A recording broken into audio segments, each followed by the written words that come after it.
Então eu quero que vocês sejam espontâneos. Quem tiver perguntas sobre o Evangelho, sobre a vida, alguém tiver alguma dúvida para falar de casa, alguém está com algum problema, se quiser, esse cara que tem muita experiência, tá bom? Ele já tem uma idade. Mas aqui está a oportunidade do seu irmão Máximo. Boa noite. Boa noite. Tem um amigo que é pastor, e eu sempre, quando eu cumprimento. Fala bom dia, beleza? Ele for minha paixão, eu falo, é possível ter um bom dia sem se ter paz? Não estou dizendo que você não tem que dizer, só que a gente tem que quebrar a paradigma.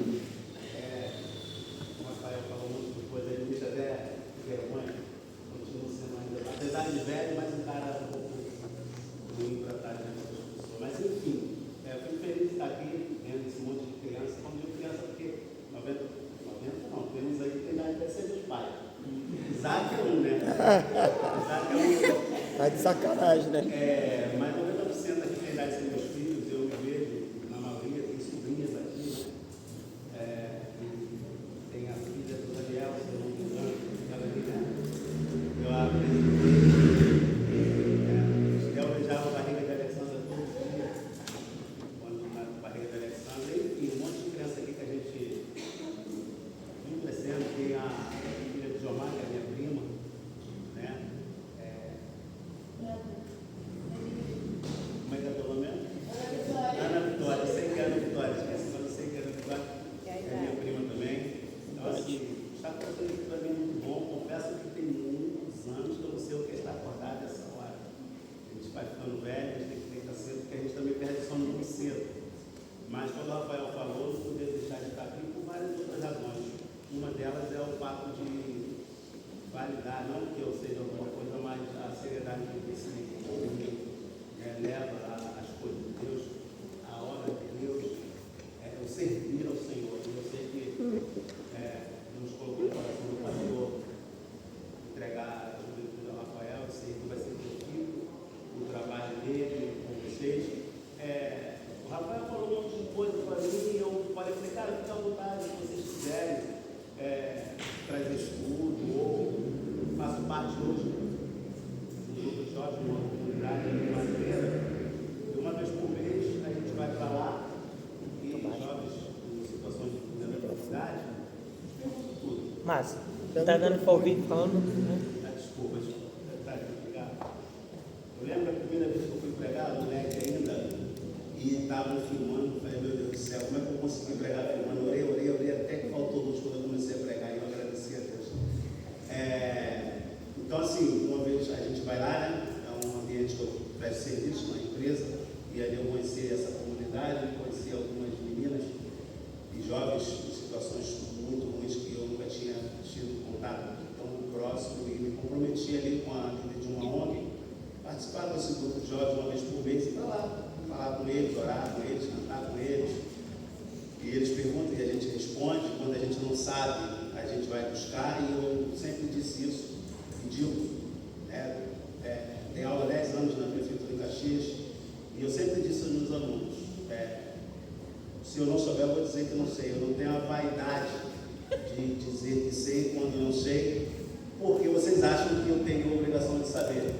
Mas eu sempre agradeço quando me perguntavam que eu não sei, porque isso me induz a crescer. Vou buscar o conhecimento comigo, você, com isso me faz crescer também. Mas ao saber que aqui tem um número grande de jovens, eu lembrei que tem uma passagem que é muito atual, muito presente na nossa vida, e depois disso, vocês querendo fazer pergunta, podem fazer. Se a gente não souber, a gente vai dizer que não sabe, mas no livro de Lucas, né, capítulo 15, Jesus conta-nos uma parábola. A gente falou a vida inteira, né, 3 parábolas, né? Quais são? Não. A parábola da dracma perdida, né? Da ovelha perdida e do filho pródigo. Mas não são 3, né? Ele falou uma parábola dos contos. Então a parábola é a parábola do filho pródigo. A dracma e a ovelha é uma antítese da parábola do filho pródigo. Ele conta uma antítese do filho mais velho dentro da dracma perdida. Ele diz que a dracma perdeu-se dentro de casa. Aí aqui os mais velhos, nós ouvimos a vida inteira que dentro de casa não se perde nada. Mas a Bíblia diz que essa dracma, a mulher perdeu-a dentro de casa. Depois, uma outra antítese, ele traz a parábola de uma ovelha que se perde do rebanho. E por algumas características próprias da ovelha, ela não consegue, por si só, voltar. Porque, diferente de alguns animais, ela não tem faro, cheiro. Por isso ela não conseguia o caminho de volta para casa. E depois disso, ele fecha contando-nos a parábola de dois irmãos. Na verdade, a parábola do filho pródigo nada tem a ver com o filho. Na verdade, a parábola é sobre o pai. A Bíblia conta-nos que esse pai tinha dois filhos. Tinha o filho mais novo e o filho mais velho. Ambos fizeram uma leitura totalmente errada da relação com esse pai, da relação familiar. O mais novo tomou uma atitude que na cultura judaica ele estava dizendo para o pai: quero mais que o senhor morra, porque a herança só se podia ser recebida quando o pai morria. E ele pede a herança em vida. E ele diz ao pai: quero minha parte porque eu estou a fim de viver minha vida. E a Bíblia diz que o pai pega a parte dele na herança e o dá. E a Bíblia diz que ele vai viver a sua vida, a ovelha perdida. Mas a Bíblia diz que o mais velho ficou em casa, a dracma perdida. A Bíblia diz que o mais novo, depois de tudo ter vivido, decide voltar. Só que ele encontra um empecilho, ele encontra uma barreira, ele encontra uma dificuldade: o irmão mais velho. A única coisa que impedia esse menino de voltar para casa era o irmão mais velho. Muito rápido, não quero entrar muito, pregar, gastar o tempão. Temos que ter cuidado somente com isso, porque o pai do filho que ficou é também o pai do filho que vai. O pai do filho pródigo era pai também do filho que ficou, da dracma perdida, porque o filho mais velho estava tão perdido quanto o filho mais novo. O filho mais novo, quando volta, diz a Bíblia que o pai mata um animal em comemoração, faz uma festa para esse menino, porque ele volta vivo e são. O mais velho diz ao pai: há tanto tempo, continua esse versículo com vocês, há tanto tempo, cadê os da parte crente? Ana Beatriz, né? Pelo amor de Deus, não envergonhe teu pai que eu vou mandar mensagem para ele hoje aí. Há tanto tempo te sirvo. Há tanto tempo te sirvo. Quantos de vocês têm funções dentro de casa? Eu espero que todos, né? Vocês servem aos pais de vocês? Não. Deus, vocês servem aos pais de vocês, porque tudo que está ali é de vocês. Porque a Bíblia diz que os pais entesouram para os filhos. Então tudo que é meu, que não é nada, que eu não tenho, vai ser delas, as dívidas. A Bíblia diz que o mais velho falou: tanto tempo te sirvo e tu nunca me deu um animal para matar com meus amigos e me festejar. O pai olhou para ele e falou: tu nunca matou nenhum animal porque tu nunca quis. Porque a leitura do filho mais velho era tão turva quanto a leitura do filho mais novo. O filho mais novo transcendeu os seus limites e direitos e foi. O mais velho abre mão dos seus direitos e ficou. Então, tanto o mais velho quanto o mais novo estavam perdidos. A minha questão aqui é porque eu falou que essa rapaziada quer que joga futebol? Não, é o time mesmo? É o que isso é o grupo? É o grupo, né? Sei que essa rapaziada é jogador de futebol. Mas jogam? Jogam não, eles vão para o campo, né? Essa rapaziada vai estar com cara que vai para o campo. Então, que nós, a juventude daqui da Adonai, não faça o papel do irmão mais velho, sendo um empecilho para os irmãos mais novos voltarem para casa. Porque o pai é pai tanto dos que ficam quanto dos que foram. Ele ama tanto os que foram quanto o que fica. Porque eu aprendi que Deus ama tanto a mim quanto ama meus inimigos. Então nós só temos que ter cuidado por acharmos que estamos dentro de casa, estamos seguros. Por achar que estamos dentro de casa, nós somos melhores que os nossos irmãos que foram. porque eles são tão pais. Talvez, não sei, alguns de vocês conhecem um colega que o irmão adotou e foi, e o outro irmão ficou. Pergunta a esse pai e a essa mãe qual é a diferença de um para o outro em relação à maternidade e à paternidade. Nenhuma. Eu lembro até hoje, muito tempo atrás, de vez em quando até o Rossini me encarna, tinha um cantor de funk, Lacraia, MC Lacraia, né? O nome dele era Marcelo. Eu lembro quando ele, no auge da fama, um repórter entrevistando a mãe dele, perguntou assim: como é que a senhora se sente sendo mãe do Lacraia? Ela falou: não tenho filho com o nome de Lacraia, o nome do meu filho é Marcelo. É Lacraia para os outros, para mim é Marcelo. É pródigo para os outros, para o pai é filho. Então vocês que hoje não estão em casa são tão filhos e tão amados quanto os que estão. São tão queridos e desejados quanto os que estão. Que nós que estamos, ou eles, jovens, não sejam um empecilho, não sejam obstáculos do filho ou do irmão mais novo voltar para o seio da família. Porque em tempo algum, na cultura judaica, isso era inaceitável. Um velho morrer. Na cultura judaica, era inaceitável um velho abraçar o jovem na situação que aquele rapaz estava. A Bíblia diz que o pai, o vendo ao longe, correu e o abraçou. Quando aquele menino foi, aquele pai sabia tanto que ele voltaria, que separou um animal e o preparou para a volta desse filho. E aqui eu não quero entrar em questões, porque eu só sempre digo o que a Bíblia diz. A gente ouve tanta coisa, né? Mas aí ele recebeu tudo de novo, não recebeu herança. Não tem nada a ver, aqui não é uma parábola.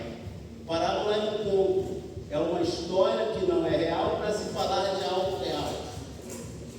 Então eu espero que nós, os filhos que ficamos, que estamos tão perdidos quanto os que foram. Porque a dracma estava dentro de casa, mas estava perdida. Então temos que ter cuidado para nós não sermos a dracma perdida, impedindo a ovelha de ser achada pelo pai. O meu desejo aqui hoje é que nós, os filhos que fomos, sejamos recebidos não pelo pai, mas pelos irmãos que ficaram. Que nós consigamos entrar e os nossos irmãos que estão se alegrem tanto quanto o pai se alegrou com a volta desse filho. Que todos vocês que hoje não congregam aqui na Adonai ou em nenhum outro lugar, achando a Adonai um ambiente propício a vocês, vocês sejam recebidos não pelo pai, porque vocês já foram, mas vocês sejam recebidos e abraçados por essa juventude linda. Estou mentindo, tá? Em relação à minha, não estou falando. Tirando a filha do Rafael, o Rocinho é feio, a minha prima tem que falar da comida porque é minha prima, né? Senão me queima. Aí eu vou ser feio. Entendeu? Mas que vocês sejam recebidos, abraçados, cada um na sua individualidade, cada um na sua peculiaridade e personalidade. Porque o pai é pai de vocês que foram e é pai dos que ficaram. Que nós entendamos que não somos mais porque ficamos e não somos menos porque fomos. Porque pelo menos o mais novo teve a coragem de ir. Talvez o mais velho não foi por covardia, porque estava tão perdido quanto. Que nós consigamos, dentro da casa do nosso pai, nos encontrarmos e como irmãos celebrarmos uma única festa, não para o filho mais novo, não para o filho mais velho, mas celebrarmos uma festa como irmãos, entre irmãos, alegrando-nos uns pela estada e bem-estar do outro. Bom, que Deus abençoe vocês. Se quiserem fazer pergunta, qualquer coisa sobre qualquer assunto, porque sou pai, então vocês podem perguntar quanto à questão paterna.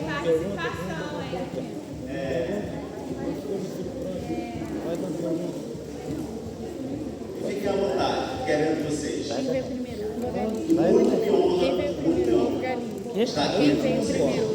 Nenhum lugar, nenhum lugar, os que já tive não foram poucos e nem pequenos, me honra mais do que estar aqui com vocês.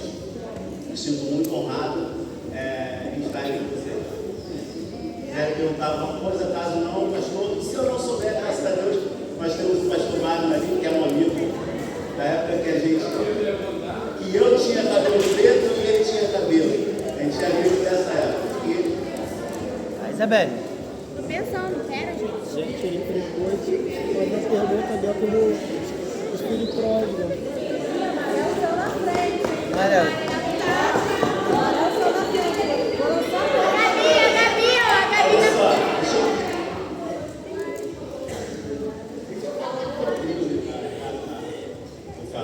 Só para responder aqui que ela perguntou desde quando eu prego. Deixa eu contar muito rápido a minha história. Eu fui criado no evangelho, a tia dela, a tia avó no caso, né?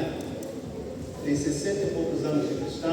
Minha mãe hoje tem 84 anos, se a minha memória não me engano. Com 14, 15 anos eu achei no direito de pedir a minha parte da herança. Fui tocar minha vida, fiz um monte de besteira. Com 17 para 18, por aí, voltei a congregar. E lembro, igual que eu voltei a congregar na Matriz, né? Porque ali é onde tinha mais jovens na época, né? O Mário não lembra, a gente era desse tempo lá. E ali no congresso de jovens, eu vi o pastor Lenilson pregando, né? E ele já era amigo da família, porque minha mãe e a mãe dele são amigas desde a Paraíba, né? Então, a mãe dele me viu na barriga, minha mãe me viu na barriga da mãe dele e essas coisas. E eu vi pregando. E eu falei comigo mesmo, eu não tinha nem um ano ainda que eu tinha retornado, eu falei comigo mesmo, não falei com ninguém, falei, um dia eu vou pregar igual a ele. Falei comigo mesmo. O tempo passou, meus irmãos já andavam com ele, eu comecei a estudar. Na época eu queria ser músico, mas me expulsaram. Comecei a tocar violão, mas não aprendi a tirar do coral da Matriz, porque a minha voz era muito ruim, só me sobrou pregar. Então eu conheci Elisir Michel e Agatha Christie, um estranho no espelho, um estranho na minha cama, me apaixonei pela leitura, comecei a ler muito. E acho que um ano e pouco depois eu já era líder de jovem, estava pregando já na congregação, e depois comecei a viajar com o pastor Domingos para alguns estados, e aí foi. E aí a gente está aí até hoje, aí 51 anos, deve ter uns 30 e poucos anos que a gente fala de Jesus. A pregadora, né, como é que é o teu nome? Ela perguntou, perguntou sobre Trinidade, o que é Trinidade? Na verdade, essa palavra ela não existe. Isso foi criado por essa teologia moderna. Essa palavra não existe, né? Mas no caso, Trinidade são três pessoas em um só corpo, cada um com uma função. No caso seria o Pai, o Filho e o Espírito Santo. Sim, mas é uma coisa só. Mas cada um tem a sua particularidade. Por exemplo, nós que somos corpo, alma e espírito. E nós sabemos que a alma é o intelecto do indivíduo, a capacidade de raciocinar. Porque o corpo é essa casa onde o meu espírito habita. E de verdade, o que eu sou é espírito. Isso aqui que nós estamos vendo hoje é um holograma. Meu Barreto. É um holograma. Porque a Bíblia fala que as coisas visíveis são sombra das invisíveis. Se as visíveis são sombra das invisíveis, logo o que eu estou vendo não é real. A minha sombra, ela não sou eu. Ela está aqui porque eu estou aqui, mas ela não sou eu. Logo, esse corpo aqui é um holograma.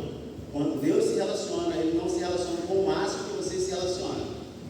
Se relaciona com o máximo que só Ele conhece, que está aqui dentro, e só Ele sabe quem é.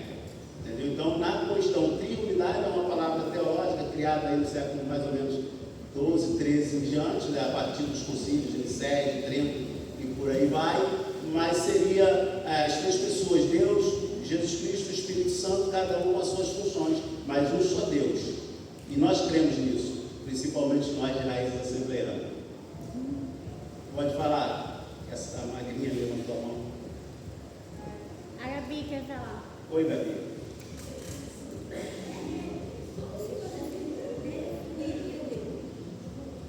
Como você definiria Deus? Deus? Certo. O grande lance é o que eu falo, estava conversando com o Mário, com o pastor Mário, porque nós somos amigos antes de qualquer tipo. E se tem eu tenho muito respeito por ele, e não vai ser, não estou dizendo que vocês não vão fazer ele não, tá? O chamar o título que eu não vou chamar, que eu podia respeitar menos, e o chamar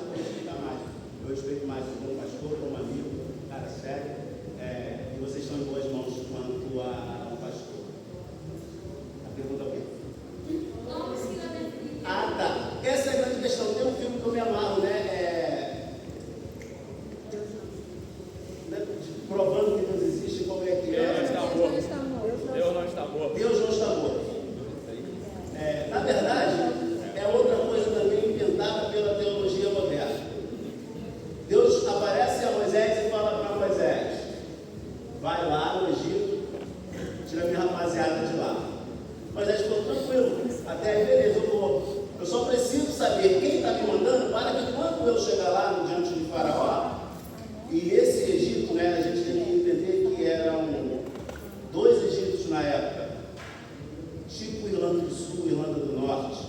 Era o Egito alto, governado pelos faraós das dinastias medes egípcia, e o Egito baixo, governado pelo povo invasor, que eram os íxos. Por isso José, do Egito, foi a governador. Nunca ele ia a governador do Egito alto. Nunca. Porque era costume dos íxos dar cargos de autoridade a pessoas não egípcias, até para afrontar a corte egípcia. É por isso que também a Bíblia diz que não se achou nada, e não se acha nada nas bibliotecas, nos arquivos sobre José. Porque quando o Egito Alto retoma o poder, ele taca fogo na biblioteca e nos arquivos do Egito Baixo, aonde José foi governador. Fazendo isso, apagou-se toda a história de José ali no Egito. Por isso que não se tem, naquela região ali, fatos escritos sobre um cara chamado José. Porém, Deus nos explica. É besteira de qualquer teólogo, é perda de tempo. Deus falou para Moisés, vai lá. Moisés falou, eu digo quem me mandou. Deus falou, eu sou, te mandou e pronto. Não preciso dizer quem eu sou. Porque se eu disser para você que Deus existe, Deus não existe, Deus é. Porque quando algo existe, ele existe em algum lugar. Ele é previsível e é palpável. Deus é. E a gente, eu vejo aí debates, né, nas redes sociais de teólogos, ateu, provando a existência de Deus. Deus é, Deus não é. Eu não perderia o meu tempo, porque eu já estou com 51 anos e a vida já está passando muito rápida. Deus é. Talvez para os índios, Deus é a manifestação da natureza. Por exemplo, no Egito, houve um rei com o nome de Tutankhamon, ou Tutankhamon, que morreu com 24 anos de idade, envenenado. Segundo a história, foi um dos reis mais prósperos de todo o Egito. Segundo a história, ele fez a abolição a todos os deuses e só ficou adorando ao deus Ra, que é o deus Sol. Eu não posso afirmar, e nem não afirmar, que o Deus que eu chamo de Deus Jeová para Tutankhamon é o Deus Ra. Então essa questão de tentar ficar provando que Deus existe é perda de tempo. Deus existe no relacionamento, naquilo que Ele é em você. É por isso que Jesus disse, quem crê em mim, eu e o Pai, que é maior do que eu, viremos e faremos morada nele. Não importa você fazer parte de uma instituição evangélica, seja Adonai, presbiteriana ou qualquer outra, se eu não consigo ver Deus em você, e eu só vou conseguir ver Deus em você através das tuas ações, das tuas atitudes. Acho que até você que estava falando aqui sobre essa questão de ser muito mais do que dentro da estrutura, porque as tuas ações dizem para mim muito mais do que as tuas palavras. As minhas ações, talvez para você, vai dizer muito mais do que as minhas palavras. Então, eu não conseguiria definir Deus. Salmo 90 diz que os céus proclamam sua glória, o firmamento, a obra das suas mãos. Então, Deus não se define, eu não conseguiria definir Deus em uma palavra, seria a presunção demais do meu coração tentar dizer qualquer coisa que Deus é. Deus é e pronto. Deus é. Para mim, é assim que eu vejo Deus, é assim que eu vejo teologicamente. Se eu falar de teologia, o pastor é teólogo. Se eu falar de filosofia, nós estamos esse ano nos formando em filosofia, Deus é. Deus é. Somente. Pode perguntar, filha. Pode chamar você, apesar de eu ter idade de seu pai, pode chamar você. Não tem nenhum constrangimento para ver isso.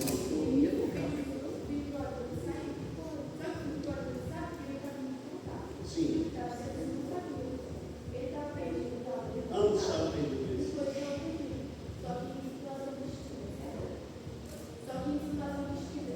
Sim. Esse é o grande lance. Estava perdido dentro de casa. Eu não sabia que estava perdido. E o corpo precisaria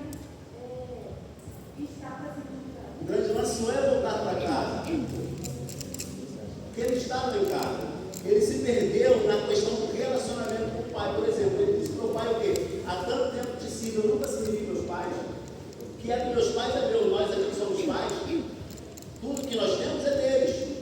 Apesar de não termos nada, não é normal, não vai. Eu já estou casado. Essa é normal, né? A cara de rosa, agora que eu estou vendo aqui, graças a Deus. Agradece a meus filhos, você tem motivo para orar todos os dias, tá? Você tem motivo só aqui, ó, cabeluda. Olha lá. Entendeu? Bonita. Meu Ah, Deus do céu. então, conta para o que é parábola? Parábola era uma história de algo que não existe para trazer uma realidade do que existe. O que Jesus quis dizer ali?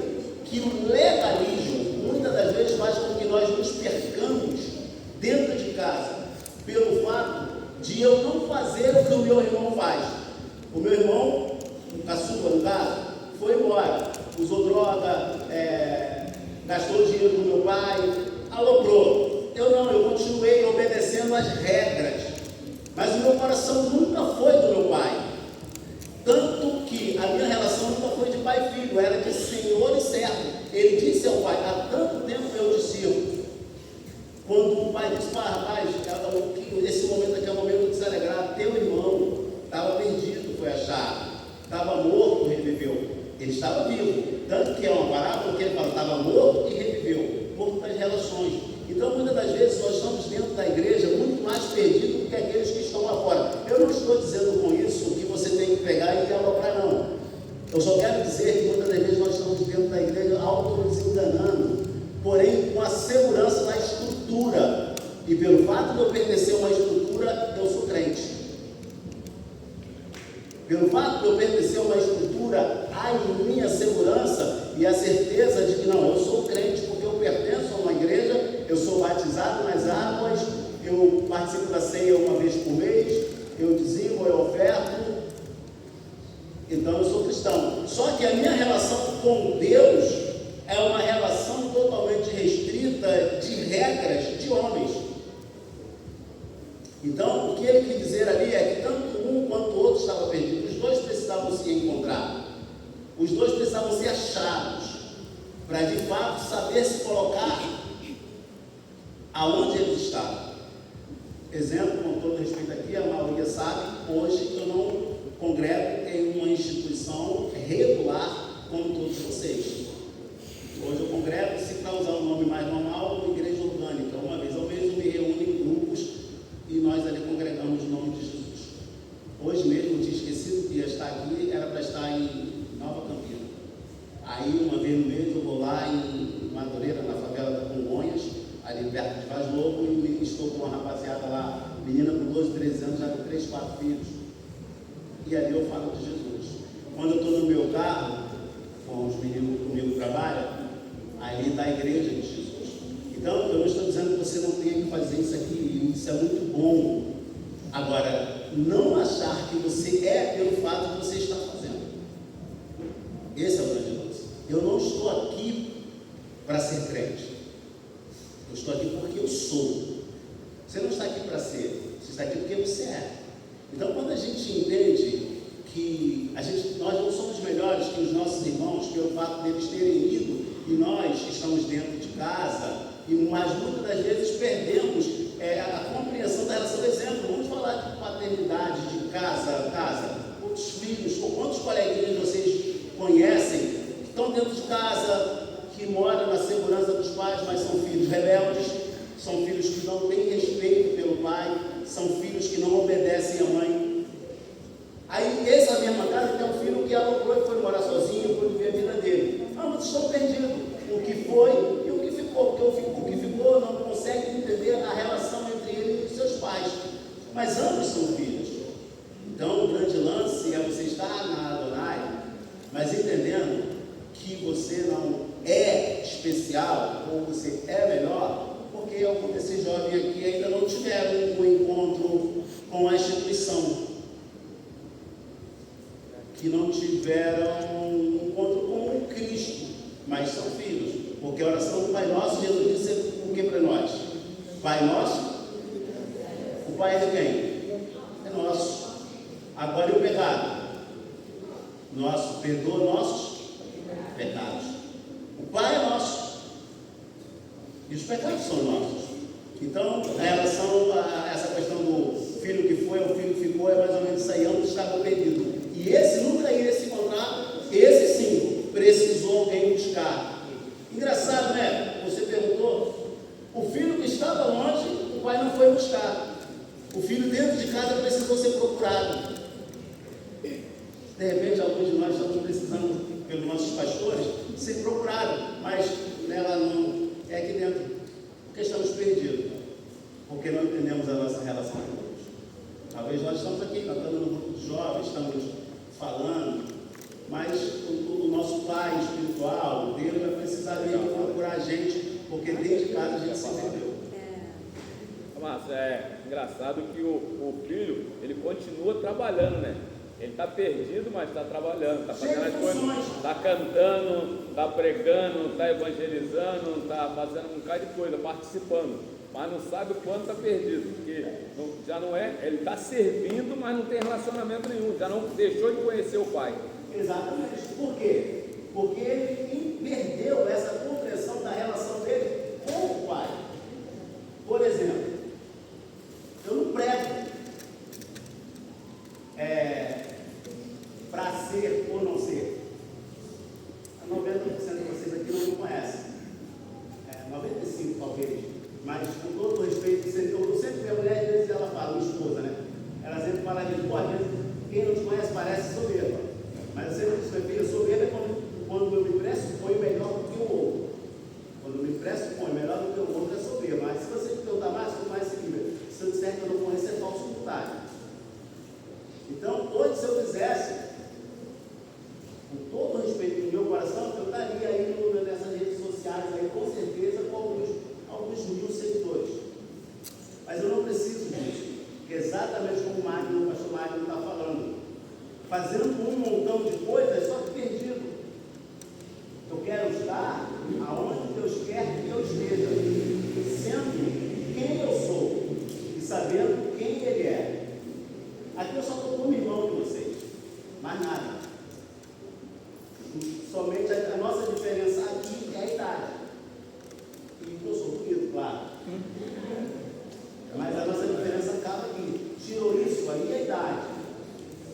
O resto nós somos todos iguais. O meu tempo de caminhada não importa para a nossa relação de irmão.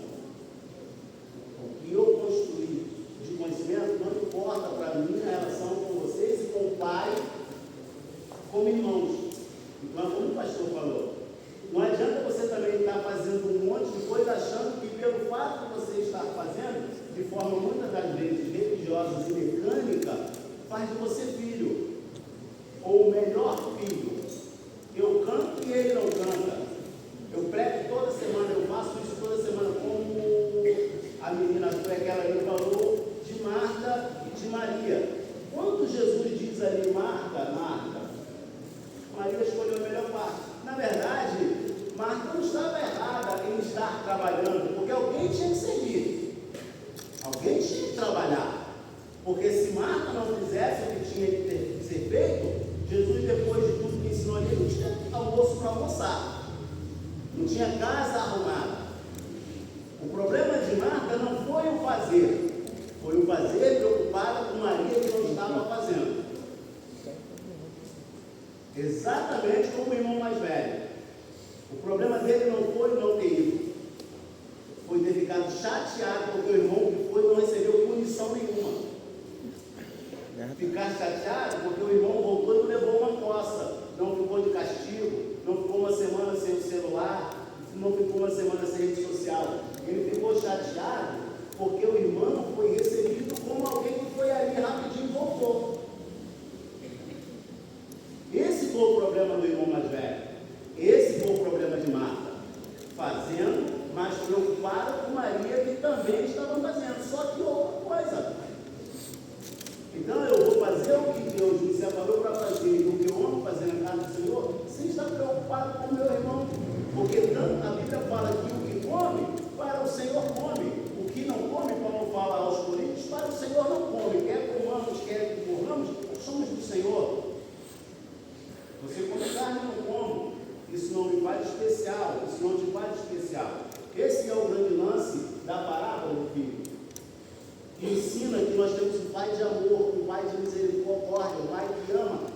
vai abraçar você, independente do que você fez, independente de onde você foi. E que vai dizer para nós que ficamos em casa, aqui tudo é Deus. É só pegar e usar. Não precisa se comportar como servo. Você é filho. Então a parábola do filho pródigo é isso. Em relação a Deus, filha, é no relacionamento. Deus não se explica nunca. Qualquer teólogo que tentar explicar Deus para você, para mim, ele está perdendo tempo. Porque Deus não se explica. Deus é. E ele vai se revelar a você de acordo com aquilo que você busca nele.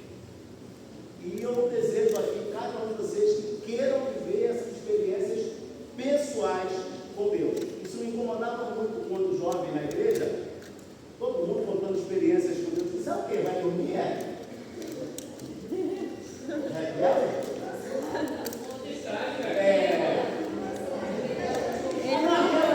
Quando eu pregava aqui, que era 40 minutos, 50 minutos, às vezes ela ficava lá de trás assim, ó. Ela fazia isso. Então, que cada um de nós 50, já tem 40. tenhamos uma experiência nossa, eu e Deus. E se você buscar isso com todo o coração, você vai viver. Eu ficava vendo, não falava que Deus apareceu para ele, flutuando, e eu ainda muito menino, eu comecei a orar, falava, Senhor, eu quero ter algumas experiências contigo. E aqui na Adonai, eu vivi algumas experiências. E eu sempre digo que nesses 30 e poucos anos, Deus só usou uma pessoa em profecia para mim. Não é que eu não creio, não. É que os que profetizam sabem que eu sei quem é meu pai. Então, se eu ouvir a voz, eu vejo que leva a dele, eu escuto com muita educação e guardo, mas eu sei que é meu pai. Eu me lembro que eu liderei jovens lá essa experiência muito rápida, quer contar? Nós lá na Avenida São Paulo ainda, e aí segunda-feira não tínhamos atividade na igreja, eu pedi o pastor para orar com os jovens. E começamos toda segunda a orar, e muitos ali foram batizados no Espírito Santo, Isaac deve lembrar, Rafael. E eu lembro Aquiles, que ainda congrega aqui, amigo meu também dele, época de assembleia, eu tinha acabado de entrar numa empresa como lavador de prato, né?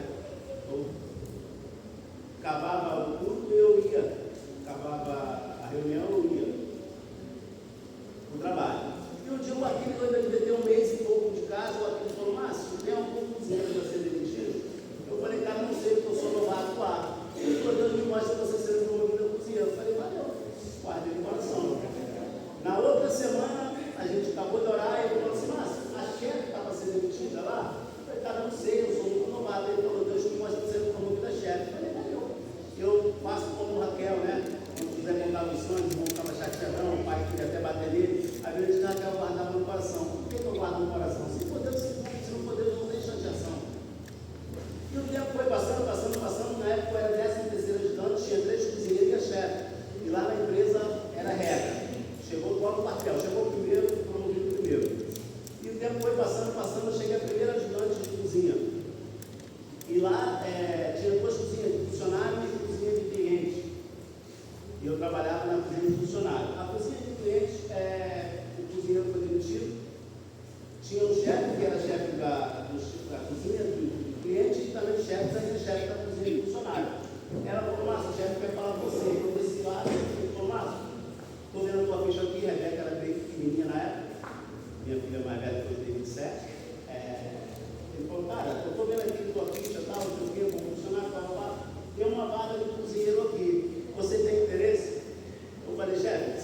E para mim sair de lá, precisou contratar uma nutricionista, eu ensinar ela todo o serviço que tinha lá e para poder pedir a demissão, porque eu queria sair de lá, eu queria voar. Eu tenho dificuldade de mesmice, eu não consigo. Então, o grande lance é você querer viver essa experiência com Deus. Eu já fiz algumas paradas com Deus. Aqui mesmo, eu tive uma experiência com Deus nesse galpão de uma situação. E a situação era que quando eu chegasse em casa, meu telefone era para mim pegar o telefone na época ainda convencional e ligar para a pessoa e dizer que eu ia fazer o que estava acordado. E aqui no culto de quinta-feira eu tinha acabado de pregar e o tema na época foi separa o povo, prepara o povo, santifica o povo, que eu desse parei na época do misericórdia. Deus usou alguém, em profecia, em geral, e eu quero ali, eu falei, Senhor, se tu está nessa parada mesmo, eu falo com Deus de vez em quando, eu falei, Senhor, se tu está nessa parada mesmo, eu vou chegar em casa e não vou ligar. Ao invés de eu ligar, o mano vai ligar, tu vai dizer assim, não vai do jeito que a gente tratou, não, faz assim, assim, assim. Eu falei, se acontecer exatamente assim, eu não abro mão de forma e hipótese nenhuma dessa situação. Fui para casa, não liguei, o telefone tocou e a pessoa falou exatamente o que eu disse com Deus que era para ela falar, e isso já vai para mais de 30 anos, esse compromisso pelo fato de ter sido exatamente como Deus falou. Então, eu aconselho a cada um de vocês meninos, molecada que eu falo, tem pessoas que não gostam da palavra moleque, que não tem nada a ver com o Moloque, não, tá? Tem uma irmã que fala com ela direto, está ali, céu na frente. Não tem nada a ver com o Moloque. Moleque vindo de morros, os morros lá atrás, para quem tem história e tal. Não, quando eu falo moleque, é porque é novo. Vocês, lá na vida de vocês, pessoal, façam como eu. Não está lendo? Está lendo? Não está entendendo? Pede a Deus para colocar alguém no caminho de vocês, os jovens aqui, Rafael, o pastor, para explicar. Ou o próprio Deus explicar a vocês. Não precisa ficar não, só vou tentar buscar isso quando estiver lá. Não, pode começar agora, querer viver as experiências de vocês com Deus. E nessa vivência, nessa experiência, daqui a pouco vocês vão se encontrar aqui com essa rapaziada aí, né? Cantando, tocando violão, igual o Stélio, que adora ver às vezes o vídeo do Stélio tocando, que é uma sobrinha do qual eu sou apaixonado. Na verdade, quero ser carinhosa toda a vida, né? E ela me disse, eu vou lá abraçar e beijar, ela passa batido todinho. Então já fala. Então assim, esse é o meu desejo. Agora, uma coisa que eu gostaria que você não abrisse mão, e aqui eu falo como pai. Não abra mão de estudar, não, rapaziada. Por nada nessa vida. Não abra mão de estudar. E o pastor mais não vai entender se você não estiver aqui todos os cultos, porque você está fazendo um curso, porque você está estudando. Isaac, a gente brinca, tal, mas a gente amigo dele de novo. Isaac hoje é um bombeiro militar. Com toda a dificuldade que o Brasil está passando, Isaac vai ficar desempregado. Para o Isaac ficar desempregado, o Brasil sofreu um golpe de Estado, para aquela Constituição hoje. E outros que não são, por exemplo, eu, quando aqui eu era cozinheiro, hoje eu sou dono da minha empresa, também faz uma palavra do Senhor. Então não abra mão de estudar, rapaziada. Com toda a dificuldade que vocês têm, a escola pública tem suas limitações sim, mas vocês complementam em casa, principalmente hoje na internet, no YouTube, professores aí dando aula de graça. Sonhem, desejem querer ser. Exemplo, eu sempre falei para minha esposa, quando eu não mais precisar estudar para a profissão, eu vou realizar meu sonho, que é fazer minha faculdade de filosofia. Isso lá atrás. Estudei tudo que eu precisei estudar para a profissão, e hoje eu me formo em filosofia e passo pós para a profissão de psicanálise. Eu não estou dizendo para vocês para impressionar ninguém, não, porque eu não preciso disso. Eu só quero que vocês se motivem e entendam que o mundo é de vocês. E vocês podem ser o que vocês quiserem ser. Mas vocês se prepararem para isso, porque a sorte nada mais é do que a oportunidade encontrando preparado. Quer ser pastor, quer ser pregador, quer ser cantor, quer ser músico, se preparem e peçam a Deus a vocação e a chamada. Então assim, com todo o carinho do meu coração, eu sou muito grato a Deus, a Rafael e a vocês por estar aqui. Já preguei em alguns congressos com algumas 1000 pessoas, televisionadas, já saí no jornal 2 vezes. Aqui, me sinto muito mais honrado de estar com vocês. Porque aqui hoje, com 51 anos de idade, talvez daqui a uns 20 anos, eu vou estar olhando alguns de vocês e lembrando. jogador de futebol, um médico, um empresário, uma doutora, alguém que serve na vida. Porque na adversidade não existir, não desistam nunca de vocês. Ainda que as pessoas, ainda que o mundo desista de vocês, não desistam de vocês nunca. Você não é o que o Estado disse que é, você não é o que a sociedade disse que você é. Você é o que Deus fez você. Então não desista nunca de você. Ainda que qualquer um desista. Não desista nunca de você. E eu lembro, para encerrar, se quiser colocar alguma coisa aí, se o seu pastor permitir, eu falo isso para meus filhos direto. Eu vi uma charge da qual eu nunca vou me esquecer. Um drogado, assentado ao chão, morador de situação de rua, porque não existe morador de rua, as pessoas em situação de rua.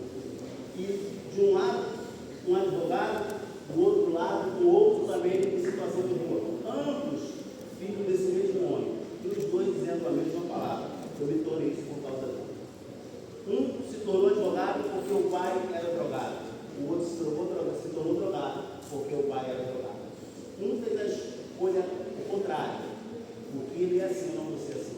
O outro falou assim, como ele é assim, é mais fácil dar continuidade do que lutar contra.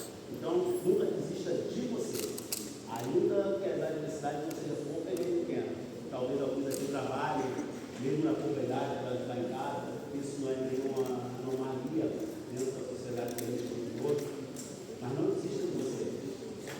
Não abra mão do seu sonho. Não desista de estudar. Quando o Estado falhar com você, você busca outro recurso. E Deus vai te dar graça. E você vai ser uma bênção para Deus, aqui nesse ambiente e na sociedade, aonde vocês estiverem plantados como pessoas. Acima de tudo, não deixe de ser gente para a gente. Consiga olhar para o teu irmão como teu irmão, independente da diferença e da adversidade, independente das escolhas dele e das suas. Consiga olhar para o teu irmão como teu irmão, somente teu irmão. E não entra nessa de classificar pessoas por capacidade intelectual, por cor de pele, por diploma. Somos todos irmãos. Nós só temos uma diferença, a idade. O resto somos todos irmãos. Ninguém. Tudo da hora, conviver com ela, mas aí. Gelada. Não se dá água gelada para o pregador. Está dando você? Não se dá água gelada para o pregador. Aí eu aprendi, enquanto você estiver pregando ou cantando, você tem um copo de água. Tá? Eu com água alegria. Gelado. Aí você faz assim, você coloca o teu dedo. Você coloca o teu dedo dentro da água, por quê? Porque o teu dedo vai ficar frio automaticamente. O calor do teu corpo vai para o dedo. Tá bom, né? Vai descarregar no celular. Já 50 minutos, Pastor, todo mundo, Espírito, obrigado. Obrigado.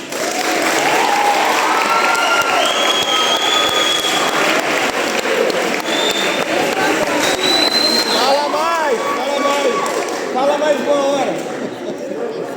O olho. E daí, tio? Acabou o som, acabou o som. Ah, vai. Desculpa. Irmão Márcio, nós agradecemos a sua presença com a gente, agradecemos pela oportunidade de ter feito as perguntas, queremos o Senhor mais vezes com a gente, tá bom?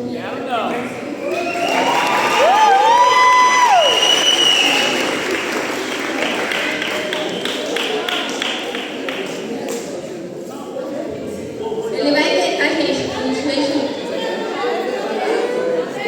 Abre, eu sou fofoqueiro. Lê. Eu sou fofoqueiro.